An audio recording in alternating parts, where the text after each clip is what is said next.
Cette vidéo est sponsorisée par Envato.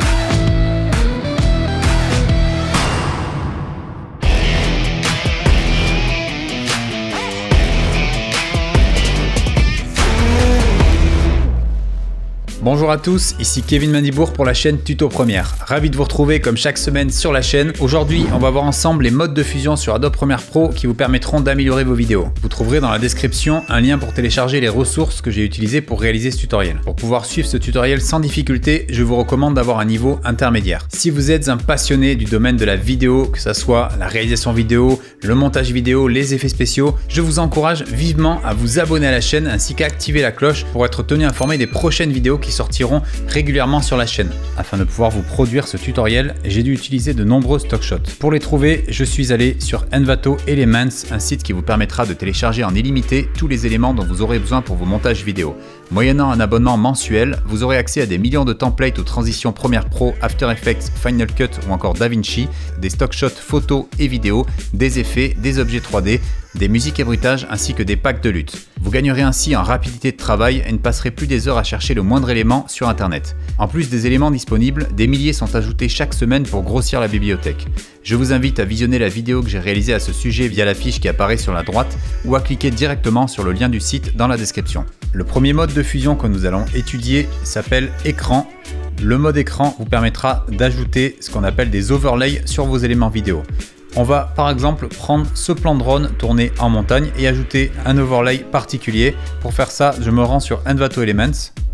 Une fois sur le site, je vais taper bokeh pour trouver des overlays bokeh et là vous en avez plusieurs. Une fois que vous avez sélectionné celui qui vous plaît, vous pouvez bien évidemment le télécharger.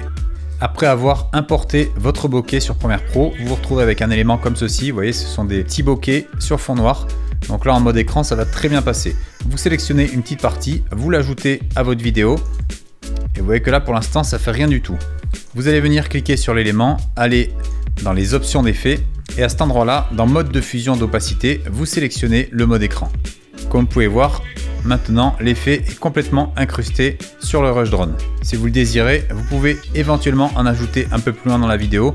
Je vous recommande de le dupliquer et d'aller prendre un endroit un peu plus éloigné de l'effet. Vous voyez, vous prenez ça par exemple et vous le mettez un petit peu plus court. Voici le rendu final. Pour le plan suivant, je vais récupérer une image d'une personne à contre-jour, donc en silhouette. Vous trouverez ça facilement sur Envato Elements. Après avoir importé un nouveau bokeh, vous voyez que j'ai choisi un bokeh un peu plus complexe ici, un effet de goutte d'eau qui tombe sur du verre. Donc vous cliquez dessus, vous allez dans les options d'effets, dans mode de fusion, vous choisissez le mode éclaircir. Comme vous pouvez voir, cela vous donne quelque chose d'assez original. Vous avez quand même la silhouette de la personne qui reste visible et tout le reste est incrusté sur les zones noires. C'est une technique se rapprochant de la double exposition. Si vous souhaitez supprimer des éléments gênants de votre nouveau calque, vous cliquez dessus, vous sélectionnez le masque elliptique, vous entourez le personnage principal, vous augmentez le contour progressif et vous faites maintenant inverser pour que le calque ne vienne pas cacher votre silhouette de personnage. Pour ce troisième exemple, on va venir appliquer une texture un peu dégoûtante sur un personnage. Vous voyez ici, j'ai pris un personnage sur fond blanc. Vous allez dans les options d'effets et dans mode de fusion, vous choisissez soustraction. Comme vous pouvez voir, la texture est directement appliquée à la peau du personnage. Pour ne pas qu'elle entre en compte avec le background derrière, vous devez faire un masque. Pour faire ça, vous placez au début de votre composition, vous sélectionnez l'outil plume et vous tracez un masque seulement sur la peau du personnage. Au niveau du contour progressif, vous l'augmentez un petit peu et vous étendez le masque. Vous allez maintenant venir jouer avec l'expansion de masque. Vous allez rentrer un peu plus dans le personnage et augmenter considérablement le contour progressif pour créer une texture à l'intérieur du personnage qui soit très diluée. Vous voyez, ça doit être assez discret. Vous pouvez également améliorer le tracé du masque. Donc vous sélectionnez l'option tracé de masque. Vous avancez jusqu'à la dernière image. Vous replacez quelques points de votre tracé de masque. Vous placez cette fois-ci au centre et vous ajustez donc image par image votre masque. Une fois terminé, vous obtenez quelque chose comme ceci. Nous allons maintenant entrer dans la catégorie des modes de fusion qui vous permettent de créer des sortes d'étalonnage comme vous faites avec les luttes. Pour faire ça, vous allez dans le chutier, vous faites clic droit, nouvel élément et vous choisissez cache couleur. Vous allez sélectionner une couleur de votre choix. Ici, on va réchauffer l'image, donc je vais choisir plutôt quelque chose d'orangé et vous validez. Vous pouvez le renommer orange. Vous placez ce nouveau calque par-dessus votre rush de la même durée. Vous cliquez dessus, vous allez maintenant dans les options d'effet et dans mode de fusion, vous choisissez densité linéaire plus. Vous allez maintenant réduire l'opacité et ajuster le niveau de votre étalonnage comme vous le désirez. Vous voyez là, j'ai mis à peine 51%, ça suffit largement, après ça va être trop. Et votre étalonnage est déjà terminé. Comme vous pouvez le voir, avant l'image était comme ça et avec le calque, elle a un look beaucoup plus cinématographique.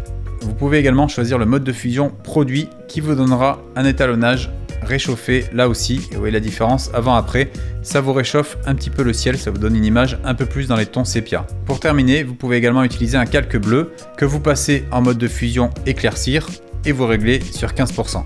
Comme vous pouvez voir, vous avez les noirs ici qui sont légèrement bleutés, cela vous donne un petit côté cinématographique. Vous savez maintenant utiliser les différents modes de fusion présents sur Premiere Pro. Ce sont les modes que j'utilise personnellement le plus souvent. Ils permettent d'obtenir des résultats satisfaisants et d'améliorer considérablement la créativité lors d'un montage vidéo. N'hésitez pas à tester ces modes de fusion sur différents cas de figure. En effet, selon les types de vidéos, de couleurs, d'ambiances différentes, ça va produire un résultat particulier. Vous pouvez ainsi tester différents modes de fusion pour améliorer la diversité de vos contenus vidéo. Si le domaine de la vidéo est quelque chose qui vous intéresse, que vous souhaitez vous améliorer en tournage vidéo, montage vidéo ou encore effets spéciaux, sachez que j'ai créé l'école des vidéastes. Cette formation à la vidéo 100% en ligne vous aidera à progresser même si vous débutez totalement dans le domaine. Elle contient actuellement plus de 700 vidéos tutoriels, des centaines d'exercices pratiques pour tester ses connaissances ainsi qu'un mentoring en ligne. La formation est régulièrement mise à jour afin que vous puissiez rester informé des nouveautés du milieu. Si vous désirez en savoir plus, je vous invite à cliquer sur le lien dans la description où vous découvrirez 1 heure gratuite de cette formation. Si cette vidéo vous a plu, pensez à mettre un petit pouce bleu. Vous pouvez également vous abonner à la chaîne et pensez bien à activer la cloche pour être tenu informé des prochaines vidéos. Je vous encourage également à commenter la vidéo et la partager un maximum sur les réseaux sociaux. Vous pouvez me retrouver sur les réseaux Instagram, Twitter et Facebook et je possède également un site internet sur lequel vous pourrez retrouver tous mes travaux ainsi que mon actualité. Je vous dis à très bientôt pour une prochaine vidéo. D'ici là, n'oubliez pas, restez créatifs.